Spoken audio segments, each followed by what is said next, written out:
Hello everyone and welcome to Australian Getaways. Today's video is going to be in English, so this is for the people coming to Canberra, visiting Canberra, and also for the non-Malayali people, because I've done a video already about this location in Malayalam. So this is for my non-Malayali subscribers. I have a few Australian subscribers now, so this is for them. So if you're planning a day trip to Canberra, I have a 3-in-1 plan for you. I'm at the Majura Winery. You know that this is the one and only winery in Canberra. So I am actually standing at the Majura Winery. Nearby Majura Winery, there's a few attractions. So one of the attractions in Canberra is the truffle farm. So truffle farm is a very adventurous experience because they use dogs to dig up the truffles, which is one of the most expensive ingredients in cooking, black truffle. So that's a really great experience to go to the truffle farm. So if you are interested in a bit of adventure, you can go to the truffle farm. Then the next stop will be the treetop adventures. So if you've been to the Navara treetop adventures, it's similar. This is in the pine forest. And they have different levels as well. So once you have done the adventure at the treetop, then you can come to this winery here. It's the Majura Winery. It's a vineyard come winery, so they have the vineyard. You can see there's some grapes over there, and also they make special wines here. So you can come and taste wines. So you can see that there's a board here. So you can do wine tasting with a cheese platter. Then the other thing you can do is just enjoy the relaxing walk in the vineyard. So you can go inside the vineyard and see the different grapes and go to the top of the hill and enjoy the beautiful views from there. And last not least, Cubby House. So if any Malayalis are watching this, Malus, this is the Namukku Park and Mundiri Topol places. So here, there's a few Cubby Houses where you can actually stay and celebrate your wedding anniversary, your birthday, any special occasions, date, or just away from the hustle and bustle of your life. So there are some Cubby Houses here as well. So it's a really nice location, and I also use this when I'm teaching business, because this business is a good example for expansion and diversification. Expansion in the sense that they have, as you can see over there, that's kind of new. So this mountain is specifically for grapes, because you know that in Canberra there's the frostbite. So the altitude actually helps for the grapes to escape from the frostbite.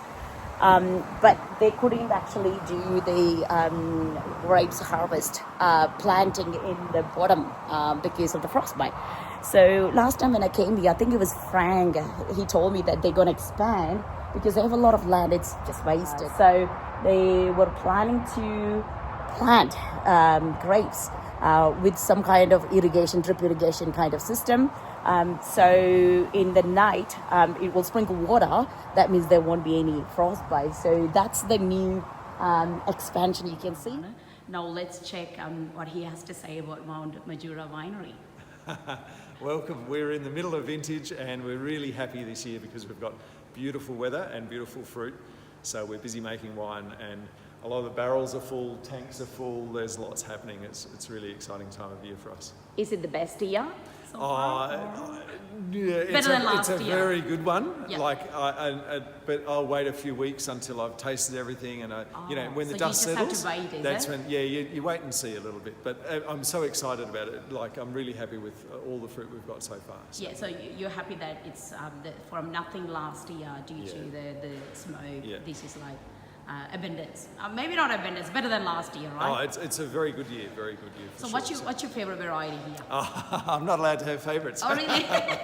No, but actually... Because I heard that the Tempranillo one is getting really popular. Yeah, the Tempranillo is something that we sort of discovered, so that we've made that our specialty, discovered for this area. Right. So it's a Spanish variety, and we found that it works really well here. So, yeah, we're extremely excited about Tempranillo, and we've got a reasonably good crop, a little bit light crop of Tempranillo this year, but the quality looks fantastic. So how many varieties do you grow here? Oh, it's about a dozen. A dozen? Yeah. Okay. So because that's helps with the market demand, isn't it? Yeah, look, we're always experimenting and trying new things. Like we discovered that Tempranillo works so well here. You can't just assume that what you're growing now is the best possible combination for your soil. So you keep trying new things. So that's exciting. It means that we always have more new things to play with, and then it's all part of the fun, part of the experimentation. So it's purely wine. We just stick to wine. Yeah, that's what we do. That's what we know. That's what we love. Yeah. All right. Thank you very much. Pleasure. Diversification in the sense that there's coffee house. So it's not just wine, winery, vineyard, but they also give you coffee house experience as well. So expansion and diversification. So this is a really good example of this business. So I'll show you some of the inside things of this Majura winery. So come and enjoy. If you are coming to Canberra, a really nice experience. You can enjoy the treetop adventures, also the truffle farm, and they're close by. So they're all like in this area here. So it's a 3-in-1 stop point. Look at the vineyard, guys. This is called Vineyard, where you have the grapes harvested. Last time, remember when I came here, they were harvesting it by hand. So they do.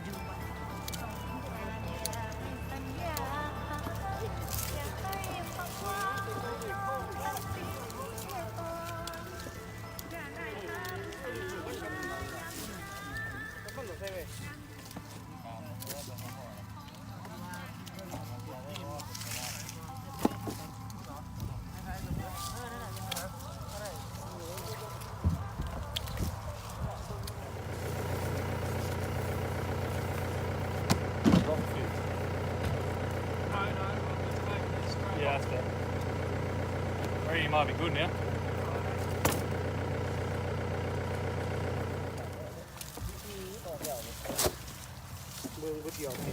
So the soil here is limestone mixed with volcanic rocks, which is actually perfect for grapes. And there's also mixed with a little bit of clay, so it actually retains the water rather than getting too dry.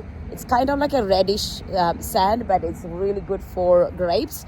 Also neutral pH level, which is good for grapes as well. So that's one of the reasons they chose this place. They also do different types in different places. So the ones near to the pine tree, I think they're Riesling, which doesn't like afternoon sun. Also the late ripening variety is actually on the other side. So they have grapes which ripens at different times, which is good. So you have grapes all the time. So that's a special thing about the soil is really good, and also the altitude helps with to escape from the frostbite.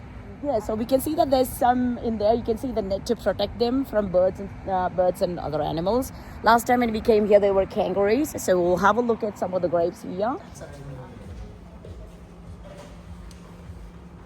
Okay, so these are the different wine varieties here. Rosado, Cristiano, Shiraz, TSG, and Tempranillo is very popular here. That's what they said. That's a giant bottle for 135. This one here is Riesling 78. Other ones are 38. There's some mango chutney, nectarine chutney. Then what else is there? There's balsamic vinegar, basil and garlic. So there are some other items as well. It's a little bit different on this one. So there's two wines in which we get grapes from elsewhere, but we still produce here. So this is one of them, and we did that basically because in 2020 Canberra had bushfires, and the smoke is absorbed by the grapes, and so we couldn't use any of our crop. And then like the years following, it was quite wet. Yes.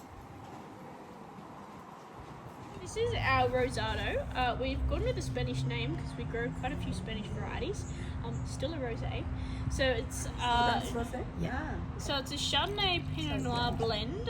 So same blend as our sparkling, but different ratios and a bit more skin contact. Very pretty on the nose. It smells a bit like a magnolia. So lastly, we are trying the sweet wine. Yeah, they're very Okay, let's see if our visitors will be happy with the sweet wine.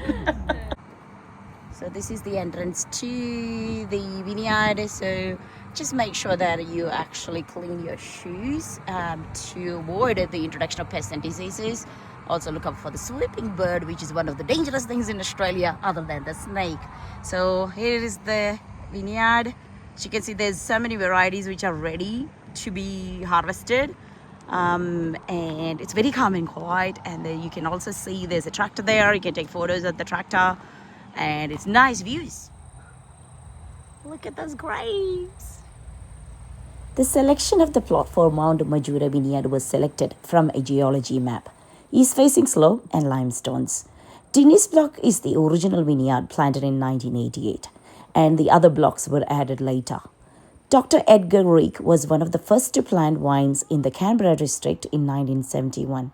Together with the Dinny Killen, they planted a hectare. First wine was made in 1990, which was a success, showing great potential for future growth. 4.5 hectares valley block was added in 2022 on top of current 9.3 hectares. Farm also practices sustainability and environment-friendly methods such as using sheep for grazing and avoiding tractors, fungicide program which is gentle on beneficial insects, and using ladybird beetles to control scale. Mount Majura Vineyard is also known for their handmade and blended wine varieties. Tempranillos, Sparkling and Riesling, some of the popular ones. Yes, 2020 bushfire was a big challenge as none of the grapes could be used for winemaking. But the business must go on, right? That's the only time they had to use grapes from other vineyard. Vineyard venue can be hired out every day from 6 p.m. or smaller events can be hosted during the week. This is a new thing. Those who are visiting the vineyard, don't forget to enjoy treetop adventures with a discount. So partnership is another way to grow your business. So this business is a wonderful case study for business students. Okay. So this guy is our favorite one. This is Remy, the sweet one. So there we go. We bought a couple of Remy's going home. They'll probably fit because they're smaller.